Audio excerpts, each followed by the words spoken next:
सुबह उठते ही ये 3 काम करने वालों के घर कभी नहीं आती गरीबी, हमेशा रहते हैं मालामाल। जानने से पहले मेरे भोले को दिल से मानने वाले वीडियो को लाइक सब्सक्राइब करके कमेंट में हर हर महादेव जरूर लिखे। पहला कहते हैं कि जिस घर में सूर्योदय से पहले झाड़ू लग जाए वहां कभी सुख समृद्धि की कमी नहीं होती है। घर का मुख्य द्वार हमेशा सूर्योदय से पहले खुल जाने चाहिए।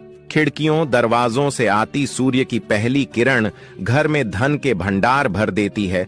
दूसरा, आमतौर पर लोग सुबह आंख खुलते ही अपने दैनिक कार्यों की शुरुआत कर देते हैं, जबकि उन्हें सबसे पहले ईश्वर का नाम लेना चाहिए।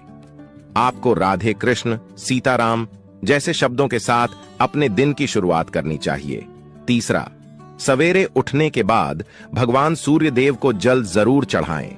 जिन घरों में लोग इसका नियमित पालन करते हैं वहां दरिद्रता कोसों दूर रहती है। एक लड़की ने एक साधु से पूछा, प्रेम और पसंद दोनों में क्या अंतर है? उसे साधु ने बहुत सुंदर जवाब दिया, अगर तुम एक फूल को पसंद करते हो तो तुम उसे तोड़कर रखना चाहोगे, लेकिन अगर उस फूल से प्रेम करते हो तो तोड़ने की बजाय रोज उसमें पानी डालोगे ताकि फूल मुरझा। अपने मुख्य दरवाजे पर लगा देना। यह एक चीज जीवन भर आपको पैसों की कमी नहीं होगी। मुख्य दरवाजे पर क्या लगाना है, आइए आपको हम बताते हैं। इससे पहले माता रानी जो कोई भी आपके चरणों में लाइक एवं सब्सक्राइब समर्पित करें, उसके घर कभी सुख समृद्धि और वैभव की कमी नहीं होने देना। चलो जानते हैं। कभी कभी आपने अचानक ऐसा देखा होगा कि आपके घर पर हानि होना शुरू हो जाती है। घर में कलह और झगड़ा होना शुरू हो जाता है। ऐसा क्यों? ऐसा इसलिए कि आपके पड़ोसियों की आपके घर पर बुरी दृष्टि रहती है और नेगेटिव ऊर्जा के कारण से घर में कलह और कष्ट आना शुरू हो जाता है। इसके लिए आप यह उपाय करें। आप अपने मुख्य दरवाजे पर एक लाल कलर का बल्ब लगा दें और उसे रात दिन जलने दें। ऐसा करने से आपके घर में कभी भी नेगेटिव ऊर्जा। बेटी की शादी करते समय ध्यान रखना और इन 4 जगह पर बेटी की शादी कभी नहीं करना चाहिए। पहला, अपनी बेटी की शादी ज्यादा नजदीक नहीं करना चाहिए, नहीं तो बेटी मौका मिलते ही मायके आने का प्रयास करेगी, जिसके कारण उसके ससुराल में तनाव की स्थिति उत्पन्न हो जाएगी। दूसरा, अपनी बेटी की शादी ज्यादा अमीर खानदान में नहीं करनी चाहिए, नहीं तो वो लोग आपकी बेटी और आपको नीचा दिखाने का प्रयास करेंगे, जिसके कारण पारिवारिक तनाव की स्थिति उत्पन्न हो सकती है। तीसरा, अगर आपकी बेटी और दूल्हे में उम्र का ज्यादा अंतर है तो उनके विचारों में भिन्नता आ सकती है। इसके कारण उनमें झगड़ा हो सकता है। बेटी और दूल्हे में 2 से 3 साल का अंतर होना चाहिए। चौथा, अपनी बेटी की शादी लालची परिवार में कभी भी नहीं करना चाहिए। ऐसा परिवार हमेशा ही आपसे कुछ न कुछ मांगते रहेंगे। आपको हमारा सुझाव कैसा लगा कमेंट में जरूर बताएं। एक बच्चा अपनी माँ को लेकर कपड़े की दुकान पर पहुंचा। पहनावे से ही दोनों माँ बेटे गरीब लग रहे थे। दुकानदार ने पूछा, क्या चाहिए? बच्चा बोला, माँ का जन्मदिन है, साड़ी दिलाने लाया हूँ। दुकानदार बोला, आइए साड़ी पसंद कीजिए। कुछ देर बाद उस महिला को एक चुनरी वाली साड़ी पसंद आ गई, मगर जब साड़ी की दाम पूछा तो दोनों माँ बेटे एक दूसरे का मुंह देखते रह गए।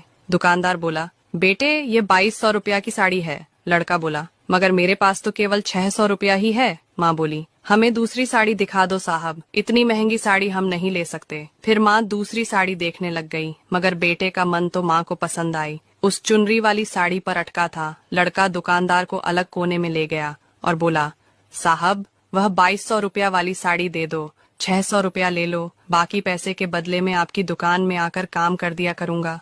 दुकानदार को लड़के का माँ के प्रति प्यार। तुलसी को पानी डालते वक्त बोले, ये 3 शब्द गरीबी दूर हो जाएगी। जी हाँ दोस्तों, अगर आपके ऊपर कोई कष्ट है या आपके काम बनते बनते बिगड़ जाते हैं तो तुलसी की पूजा करते समय इन 3 शब्दों का प्रयोग करें, आपके सारे कष्ट मिट जाएंगे। आइए जानते हैं वह कौन से 3 शब्द है जिसे हमें बोलना चाहिए। इससे पहले माता रानी जो कोई भी आपके चरणों में लाइक एवं सब्सक्राइब समर्पित करें, उसके घर कभी सुख समृद्धि और वैभव की कमी नहीं होने देना। चलो जानते हैं। शास्त्रों में तुलसी को बहुत ही उपयोगी बताया गया है और बहुत ही पवित्र बताया गया। तुलसी में सदैव मां लक्ष्मी का वास होता है, इसलिए घर की महिलाएं प्रतिदिन तुलसी को जल देते समय अपने बालों को बांध कर रखें, मांग में सिंदूर लगाए और सर को ढककर रखें। फिर इस मंत्र को बोलें, ओम नमो भगवते वासुदेवाय। इस मंत्र में इतनी ताकत है, आप प्रतिदिन तुलसी की पूजा करते समय इस मंत्र को बोलते हैं तो कुछ महिलाओं की यह 4 हरकतें कर देती हैं घर को बर्बाद। लेकिन आप लोग वीडियो तो देख लेते हैं पर लाइक और चैनल को सब्सक्राइब नहीं करते हैं, तो पहले लाइक और सब्सक्राइब जरूर कर दीजिए। चलिए वीडियो शुरू करते हैं। 1. रात में बचे हुए आटे को फ्रिज में रख देना और सुबह पुनः उसी बचे हुए आटे से रोटियां बनाना। 2. घर की दहलीज पर बैठकर भोजन करना और दहलीज पर ही लेन देन करना। 3. पूजा में अगरबत्ती का प्रयोग करना। 4. सूर्यास्त के पश्चात अपने बाल संवारना। 3 जगह पति का साथ नहीं छोड़ना चाहिए, लेकिन आप लोग वीडियो तो देख लेते हैं पर लाइक और चैनल को सब्सक्राइब नहीं करते हैं, तो पहले लाइक और सब्सक्राइब जरूर कर दीजिए। चलिए वीडियो शुरू करते हैं। 1.